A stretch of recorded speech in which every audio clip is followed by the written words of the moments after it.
세계경제포럼 WEF에서는 어떤 일자리가 미래에 사라지고 어떤 일자리가 유망할지를 분석해서 보고서를 2년에 한 번씩 내놓습니다. 그 자료를 통해서 우리가 볼 수 있는 거는 우리 시니어들이 미래에 할 수 있는 일거리들이 어떤 것들이 있는지를 한번 보면 좋을 것 같고요. 한국고용정보원에 따르면은 여기에서는 이제 한국에는 아직 그 일자리가 없지만 외국에서는 이제 직업이 있는 경우가 많아요. 근데 그 직업이 국내에 들어왔을 때 일자리 창출의 가능성이 높은지를 늘 이렇게 보고서를 통해서 이제 보고를 하는데요. 이 두 가지를 접목을 해서 우리 405060 이 시니어들이 해볼 만한 일자리를 한번 정리해 봤습니다. 총 5가지를 정리해 봤는데요. 첫 번째가 기계류 수리기술자입니다. 기계공학 전공자나 기계 또는 기술직 공무원들, 그리고 기계 장비를 설치하고 정비하시는 분들, 이런 분들이 다 대상이 되겠는데요. 미래에는 거의 다가 AI, 인공지능이나 로봇이 전반적인 산업에 걸쳐서 많이 활용이 될 텐데, 결국은 이러한 기계, 로봇 이런 것들을 수리하는 그런 사람들이 많이 필요하다고 전망하고 있습니다. 이게 말이 되는 게 향후에 기계들이 다 이제 모든 걸 다 대체를 하겠지만 그 기계가 이제 로봇이라든지 이런 것들이 작동을 안 하면은 이제 AS를 받겠죠. 그러면 그걸 수리해주는 사람들이 많이 필요하다는 것입니다. 기본적으로 기계에 대한 원리, 조작, 고장 분석 이런 것들을 하는 일들인데요. 기계공학도들은 이제 유리하겠죠. 기계를 이렇게 수리하는 기술이나 이런 능력들을 여러분들이 키우신다면 기계 수리 기술자는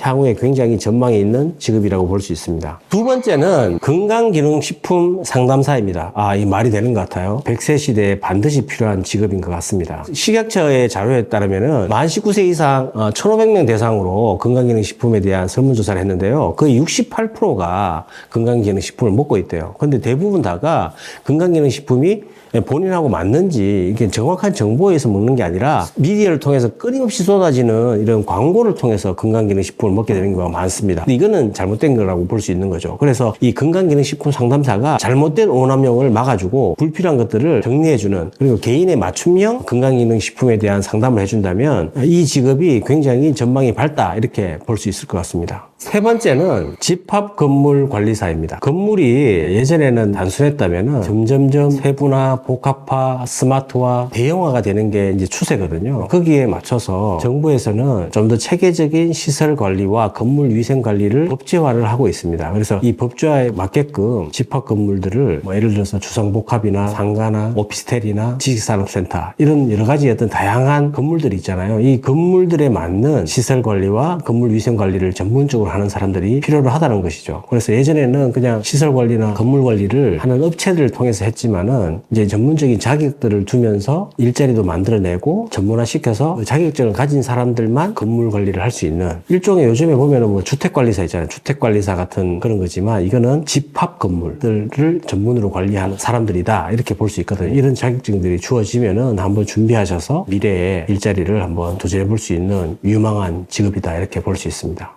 그 네 번째는요, 농기계 조작 기사와 중장비 기사입니다. 사실 이게 이제 딱 들어보면 이게 다 로봇으로 다 대체될 것 같죠. 근데 여기에 중요한 포인트가 있습니다. 뭐냐면 이 현장의 상황이 뭐 날씨라든지 여러 가지 어떤 지형이라든지 이런 것들이 수시로 이렇게 바뀔 수가 있어요. 바로바로 대응을 해야 되는 상황에서 로봇이나 AI가 데이터에 의해서는 할 수 없는 거죠. 농사 같은 경우도 굉장히 농업 자체가 선진화되고 어떤 기후 변화라든지 이런 것들 때문에 미래의 먹거리들을 만들기 위해서 투자를 많이 할 거란 말입니다. 근데 그거를 만들어가는 것들은 기계가 많겠죠. 기계들이 많이 하는데 그 기계를 조작하는 사람이 반드시 필요하다는 겁니다. 특히 농사 이런 것들은, 왜냐하면은 기후변화 있죠. 그죠? 또 현장에 어떤 수시로 바뀌는 그런 환경, 이런 것들을 사람이 바로바로 대응하지 못하면은 이게 쉽지가 않거든요. 중장비 기사 같은 경우도 뭐 예를 들어서 굴삭기라든지 불도저라든지 지게차라든지 이런 것들도 보면 결국은 현장에 어떤 상황들이 발생했을 때 바로바로 대처할 수 있는 뭔가 있어야 되는데 데이터에 의한 AI나 로봇들이 할 수 있는 한계가 있다 이 말입니다. 그래서 이 WEF에서는 중장비 기사를 미래의 유망 직종으로 선정을 한 것입니다. 다섯 번째는요, 트럭 기사와 버스 기사입니다. 놀랍지 않으세요?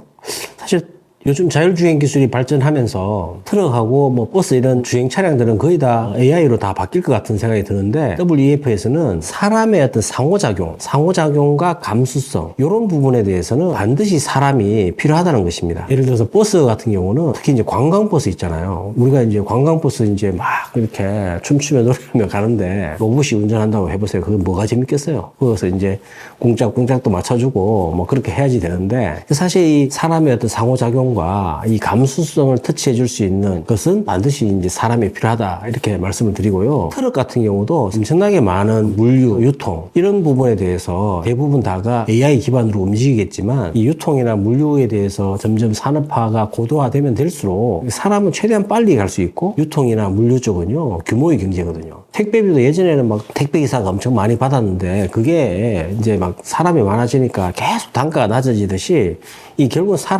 사람이 쓰는 게 훨씬 더 효율적이다. 뭐 로봇보다 훨씬 더 싸다. 이런 규모의 경제가 실현이 된다면은 훨씬 더 많은 사람들이 트럭 기사를 쓸 수 있다는 것입니다. 그러니까 운전을 해도 트럭 같은 경우는 지금도 굉장히 단가가 높아요. 5톤 이상 막 이런 트럭들은. 근데 이 미래에도 트럭 기사는 사람이 해야 될 가능성이 굉장히 높다라고 WEF에서는 얘기하는 겁니다. 그래서 트럭 기사와 이 버스 기사, 사람의 상호작용과 감수성, 그다음에 사람의 어떤 이동을 통해서 훨씬 더 효율적이다. 원가 경쟁력이 있다. 사람이 훨씬 더 유리하다. 이렇게 보고 미래의 유망 직종으로 선정을 한 것입니다. 5가지 말고도 굉장히 많습니다. 많은데 제가 이게 추천드리는 거는 최소한 우리 40대, 50대, 60대 이 시니어들이 미래에 준비해 볼 수 있는 직업으로 이렇게 뽑은 것이니까 그걸 이제 참고하셔서 이게 미래의 유망한 직업이구나 생각한다면은 여러분들도 미래 직업으로 한번 미리미리 준비해 보시는 게 어떨까 제안을 드립니다.